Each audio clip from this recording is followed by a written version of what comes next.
Alright mga bossing, so papunta tayo ngayon sa Antipolo. Bali, ipapablessing kasi natin yung motor ng kapatid ko na binili. Ayun, nagpapagas siya. Bali, ang motor niya pala ay NMAX 155. At ayan, kasama namin yung mama ko. Alright, so ayun pala guys yung motor ng kapatid ko. Bali, ngayon ipapabless muna namin sa Antipolo. Bali, nung isang araw pa yan binili guys. At binilan ko na rin siya ng gulong sa Taytay Rizal kahapon. At yung mga dapat palitan, pinapalitan ko na. Pati yung preno, pati yung langis at gear oil napalitan na rin. Kasi kaya namin ngayon ipapabless kasi bukas baka pumunta ulit kami ng Marilaki ng tropa at kasama ulit siya. So baka medyo madami-dami na kami kasi nung nakaraan 3 lang kami, 'di ba? So ayun guys, samahan nyo kami ngayon at punta tayo ng Antipolo Cathedral. Siya nga pala mga boss, share ko lang sa inyo. Pero kung matagal na kayo nagmamotor, alam nyo na to. Bali, ibang iba talaga mga boss kapag sa Shell or sa Petron kayo naggagasolina compare sa mga ibang brand na hindi sikat or medyo mura yung gasolina. Ibang iba talaga yung performance mga boss. Kasi ganyan yung performance niya talagang parang ang lambot lang ng silinyador mo. Yung parang kunting piga mo lang, parang meron siyang parang andulas. Ang hirap ipaliwanag mga boss, pero ganun ang nararamdaman ko tuwing nagagas ako sa mumurahin na gas at sa Petron or sa Shell. Ibang iba talaga yung response ng makina. Kaya kung maalaga kayo sa motor nyo, pero hindi ko naman masyado maire-recommend kasi subok ko na rin naman yung mga murang gasolina. Kaya lang iba talaga yung binibigay na performance ng Shell or Petron na gasolina. Hindi ko alam kung anong pagkakaiba nila mga boss, pero ramdam ko talaga kung matagal na kayo nagmumotor at nagagasolina sa mumurahin versus branded, ibang iba talaga. Parang sa mga pyesa lang yan mga boss. Kapag hindi branded yung pyesa mo or hindi original, medyo mahina rin yung performance. Parang ganun lang din yun. Alright, paakyat na tayo mga bossing. So doon lang talaga ang sobrang traffic sa Marcos Highway. Tapos sa unahan lang dito, hindi naman na siya masyadong traffic dito. Maluwag naman ang kalsada dito. Maliban na lang, nagta-traffic lang kapag ganun, merong mga liliko, merong papasok sa kanan, kaliwa, ganun. Pero itong paakyat na to, sobrang luwag na ito. Pero actually, ngayon lang ulit ako nakadaan dito. Kasi last na dumaan ako dito mga boss, nung umuwi pa ako ng Bicol, nung December pa ako. Kasi pag maliwanag po mga boss, dito talaga ako dumadaan sa Antipolo pa uwing Bicol. Hindi ako nagsi-service road. Alright.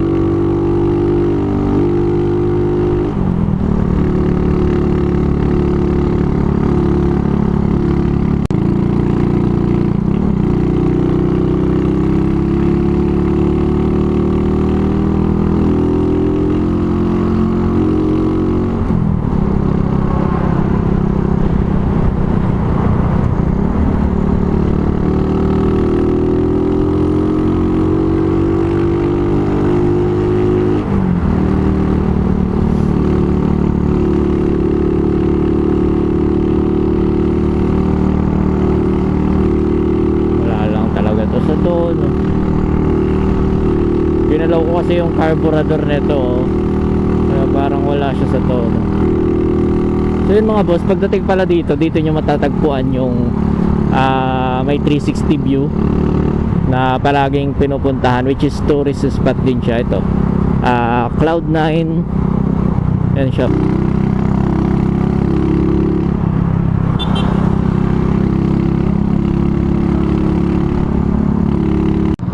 Alright mga boss, so nandito na tayo ngayon sa yan, the International Shrine of Our Lady of Peace and Good Voyage. So pasok tayo mga boss.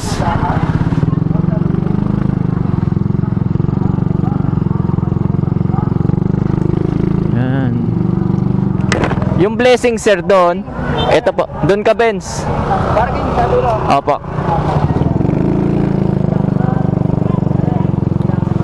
Ang ganda ng simbahan talaga ng Antipolo mga boss. May mga nagpipicture pa rin ngayon dito. Kala ko binawal na. So ayun, dito ako magpa-parking. Kung saan ako lagi nagpa-parking. Upang tayo ang tunay na may May misa pala mga boss, kaso nagsimula na tayo sa NMAX kasi kailangan mo na magbayad ng parking doon.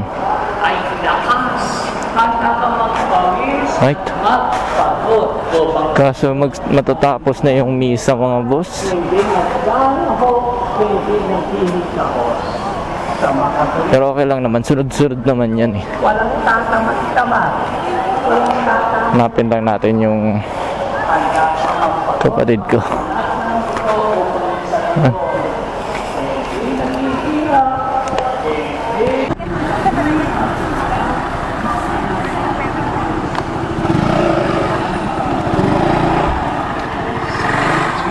Ito yung NMAX na boss. Ayun po, di bagong-bago pang NMAX.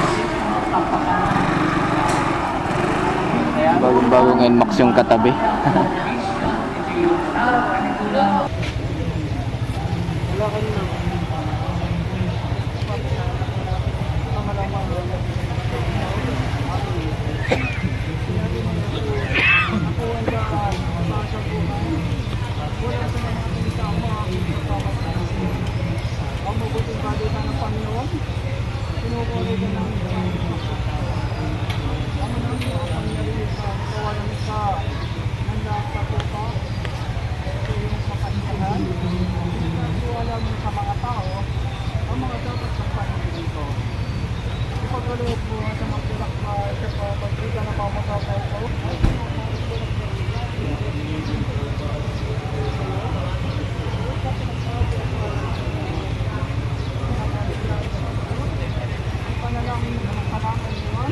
At kung ay mamatay ang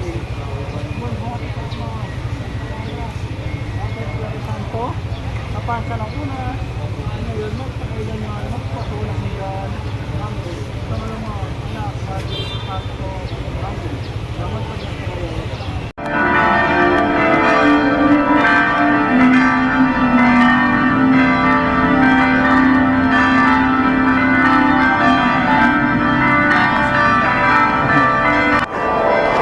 Alright mga bossing, so may nakakilala sa atin dito. Hinihingin ako ng sticker. Ang problema lang is wala akong dalang sticker. Pero sa susunod na lang pagbalik ko dito, dadalhin kita boss. Asa na ba yun si kuya?